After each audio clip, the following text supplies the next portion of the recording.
Assalamualaikum warahmatullahi wabarakatuh. Alhamdulillahirrahmanirrahim. Assalatu wassalamu ala asyrafil anbiya'i wal mursalin wa ala alihi wa sahbihi ajma'in.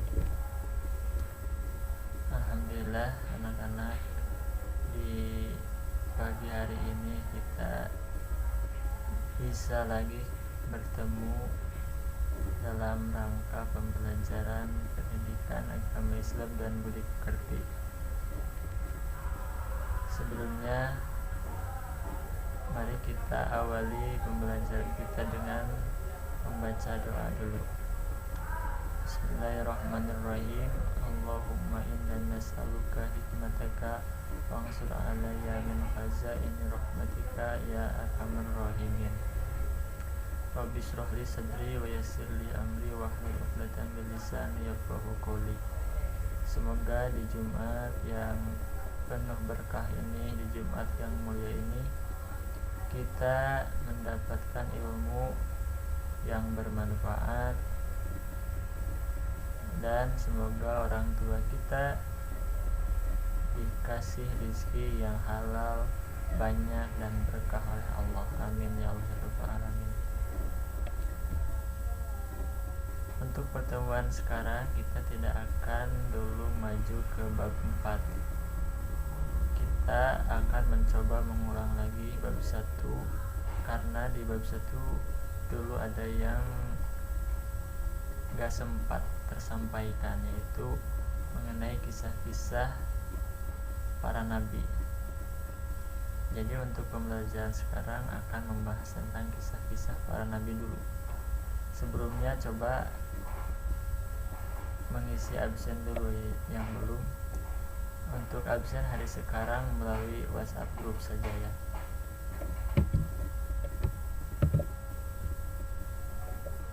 Dulu pernah disampaikan bahwa jumlah para rasul itu semuanya ada 124.000,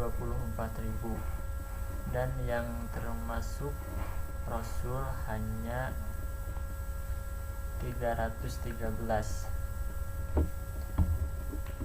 Kemudian dari yang 313 tersebut, yang wajib kita ketahui hanya 25.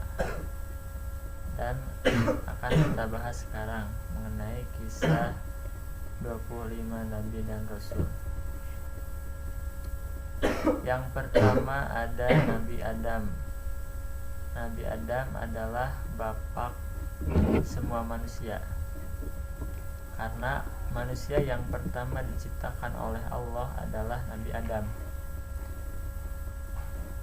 Nabi Adam dulunya tinggal di surga, namun karena memakan buah khuldi yang dilarang oleh Allah, jadi diturunkan oleh Allah ke dunia bersama Siti Hawa. Yang kedua ada Nabi Idris.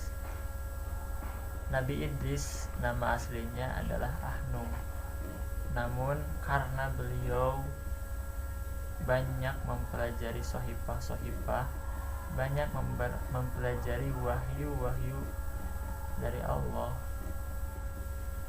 jadi dipanggilnya menjadi Nabi Idris. Idris itu bahasa Arab.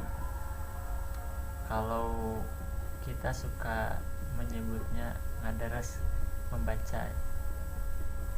Nabi Idris ini sangat bagus, sangat cocok dicontoh oleh kita, yaitu harus banyak membaca. Yang ketiga ada Nabi Nuh. Nabi Nuh ini termasuk nabi yang termasuk ulul azmi. Beliau sampai berdakwah selama 150 tahun, namun yang mengikuti beliau tidak lebih dari 100, kurang lebih hanya 80. Sehingga beliau berdoa kepada Allah supaya umatnya diadab saja, disiksa saja. Kemudian Allah mengijabahnya, sehingga Allah menurunkan banjir air turun dari langit, keluar dari bumi, dari segala penjuru keluar air. Namun sebelumnya Nabi Nuh diperintah dulu membuat perahu, sehingga Nabi Nuh dan orang-orang yang beriman juga sebagian dari hewan selamat karena naik perahu. Termasuk yang tidak selamat adalah anaknya sendiri, yaitu yang bernama Kan'an. Dia tidak beriman kepada ayahnya, kepada Nabi Nuh, sehingga dia terkena siksa. Yang keempat ada Nabi Hud. Beliau diutus kepada kaum Ad. Kaum Ad ini ahli dalam bangunan, tetapi karena tidak beriman kepada Nabi Hud, mereka dibinasakan dengan angin yang sangat kencang. Kelima ada Nabi Soleh. Nabi Soleh diutus oleh Allah kepada kaum Samud. Kaum Samud ini pada hebat-hebat. Mereka menjadikan gunung batu menjadi rumah. Kemudian Nabi Soleh diutus oleh Allah kepada kaum Samud tersebut. Tapi kaum Samud tersebut tidak langsung beriman. Mereka malah menantang, coba buktikan kalau kamu seorang rasul. Kemudian Nabi Soleh menyanggupinya. Nabi Soleh membuktikannya dengan mengeluarkan seekor unta dari dalam batu. Keluar unta dari dalam batu. Dan berpesan kepada mereka, jangan sekali-kali membunuh unta ini. Tapi umatnya tidak taat kepada Nabi Soleh. Malah unta tersebut dibunuh, sehingga kaum Samud juga disiksa oleh Allah, dibinasakan dengan suara kencang. Yang keenam ada Nabi Ibrahim. Beliau bergelar Khalilullah, kekasih Allah. Dalam dakwahnya beliau banyak mendapat tantangan dari Raja Namrud. Raja Namrud adalah raja yang menyembah berhala, banyak sekali berhala-berhala. Pada suatu malam berhala tersebut dihancurkan oleh Nabi Ibrahim, karena Nabi Ibrahim sangat tidak suka terhadap penyembah berhala. Akhirnya pada pagi harinya Raja Namrud mencari siapa yang menghancurkan patung-patung berhala tersebut, dan ketemu yang menghancurkannya adalah Nabi Ibrahim. Kemudian Nabi Ibrahim dihukum dengan dibakar. Tetapi Allah menolong Nabi Ibrahim dengan menjadikan api tersebut menjadi dingin, sehingga Nabi Ibrahim selamat. Yang terbakar hanya tali yang mengikat beliau, hanya talinya saja.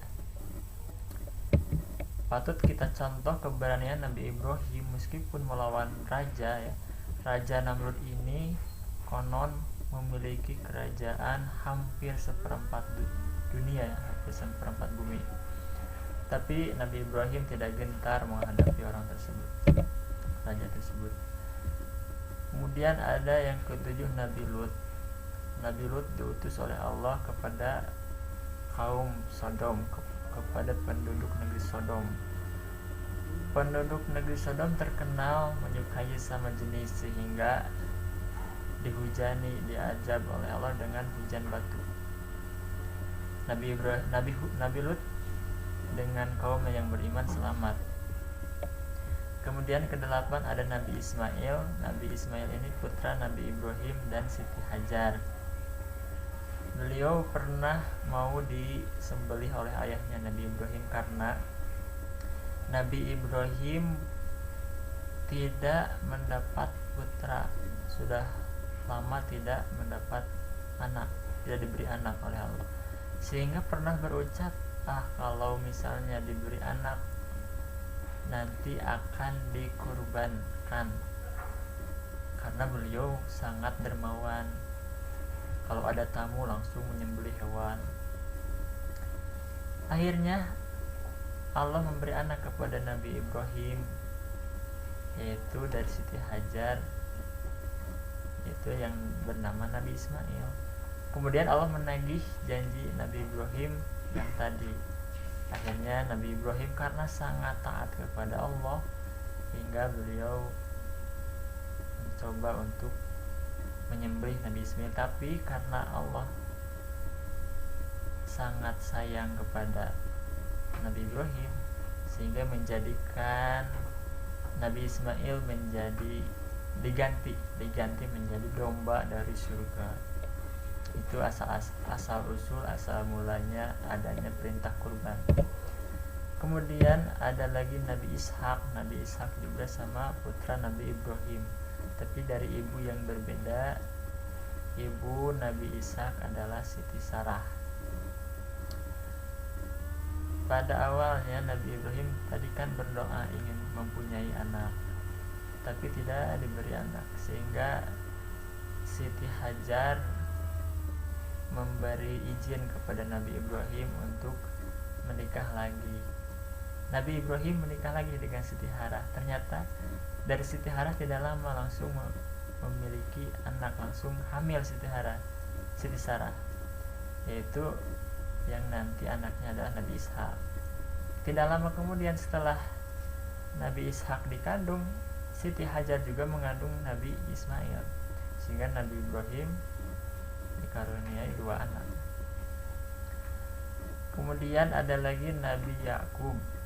Nabi Yakub ini sering disebut juga dengan Israel, sehingga Bani Israel atau keturunan Nabi Israel itu yaitu keturunan Nabi Yakub. Nabi Yakub adalah putra Nabi Ishak. Nabi Yakub memiliki 12 anak, yang diantaranya yaitu Nabi Yusuf. Ke-11 ada Nabi Yusuf. Nabi Yusuf memiliki kekuasaan di negeri Mesir, tapi sebelumnya Nabi Yusuf didolimi oleh saudara-saudaranya yang 11, yang 10 karena kan anak Nabi Yakub ada 12 termasuk Nabi Yusuf. Tapi ada satu lagi yang soleh, yaitu Bunyamin namanya. Yang 10 ini mendolimi Nabi Yusuf dengan cara memasukkannya ke dalam sumur. Tapi Nabi Yusuf tidak sampai mati, masih hidup dan ditemukan oleh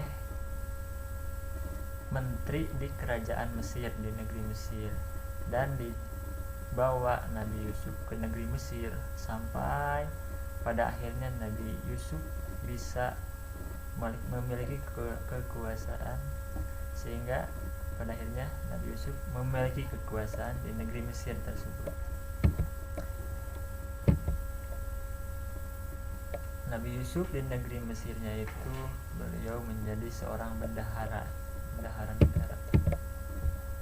Kemudian ada Nabi Ayub alaihissalam. Beliau sangat terkenal akan kesabarannya.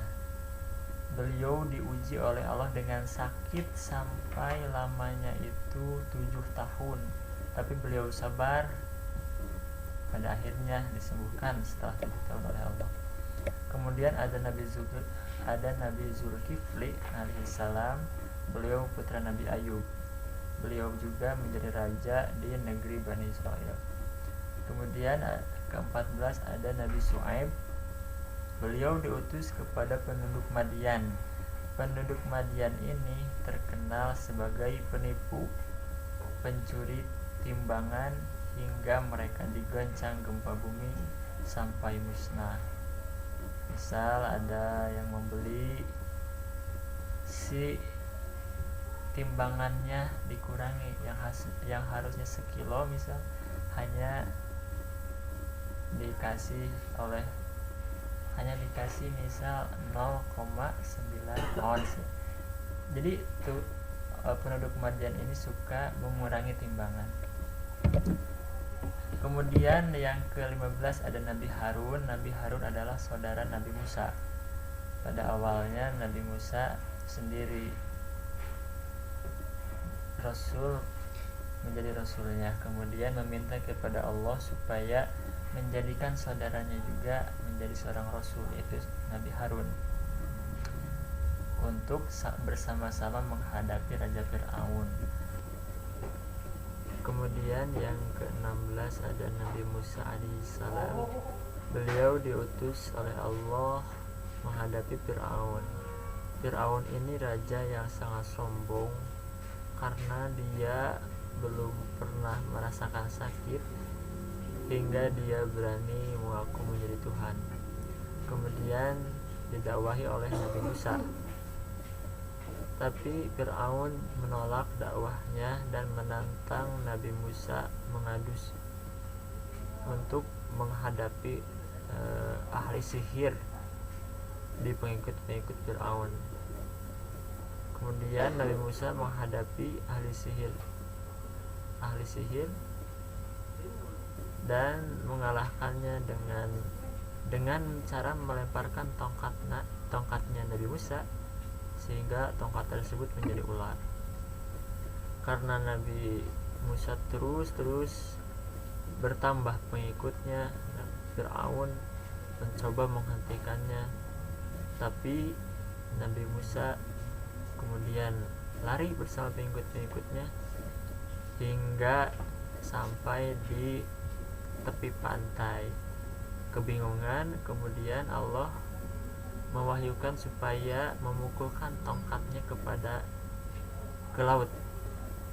Dipukulkannya tongkat ke laut hingga laut terbelah. Itu salah satu mukjizat Nabi Musa. Fir'aun yang mengikutinya terus sampai melintasi laut, tapi setelah Nabi Musa sampai di ujung laut, pasukan Fir'aun masih di tengah-tengah laut. Kemudian Allah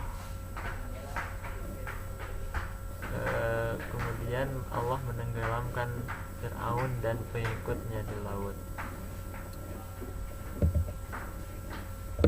Kemudian yang ke-17 ada Nabi Ilyas. Nabi Ilyas alaihissalam diutus kepada kaum di suatu negeri yang bernama Ba'labaka.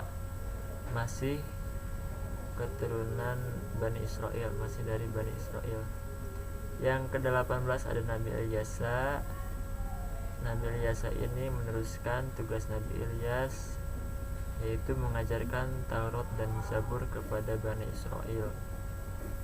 Ke-19 ada Nabi Daud alaihissalam. Beliau seorang raja, juga diberi kitab Zabur oleh Allah. Kitab Zabur ini berisi tentang ajaran-ajaran dan bentuk susunannya itu berupa syair-syair, sehingga suka didendangkan oleh Nabi Daud. Nabi Daud ini termasuk nabi yang sangat indah suaranya. Kemudian mukjizat Nabi Daud adalah bisa menjadikan besi menjadi lunak. Besi yang kuat bisa menjadi lunak oleh Nabi Daud. Ke-20 ada Nabi Sulaiman alaihissalam. Beliau adalah putra Nabi Daud. Jadi kerajaannya turun kepada Nabi Sulaiman, bahkan menjadi lebih luas lagi di bawah pimpinan Nabi Sulaiman. Nabi Sulaiman salah satu mukjizatnya itu paham bahasa binatang. Semua binatang, semut, kemudian burung, semua binatang paham bahasanya. Bahkan beliau juga pasukannya itu tidak hanya kaum kerajaannya tidak hanya terdiri dari manusia, tetapi juga terdiri dari bangsa jin.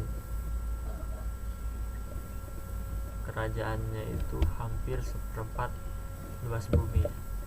Kemudian ke-21 ada Nabi Yunus alaihissalam. Nabi Yunus diutus ke suatu negeri, tapi negeri tersebut tidak beriman kepada Nabi Yunus. Kemudian Nabi Yunus memberi peringatan, kalau misalnya dalam 40 hari ini tidak beriman maka akan datang adab. Setelah 40 hari tidak beriman, kemudian Nabi Yunus meninggalkan kaum tersebut dan menaiki kapal. Karena kapal keberatan muatan, kemudian diundi agar ada orang yang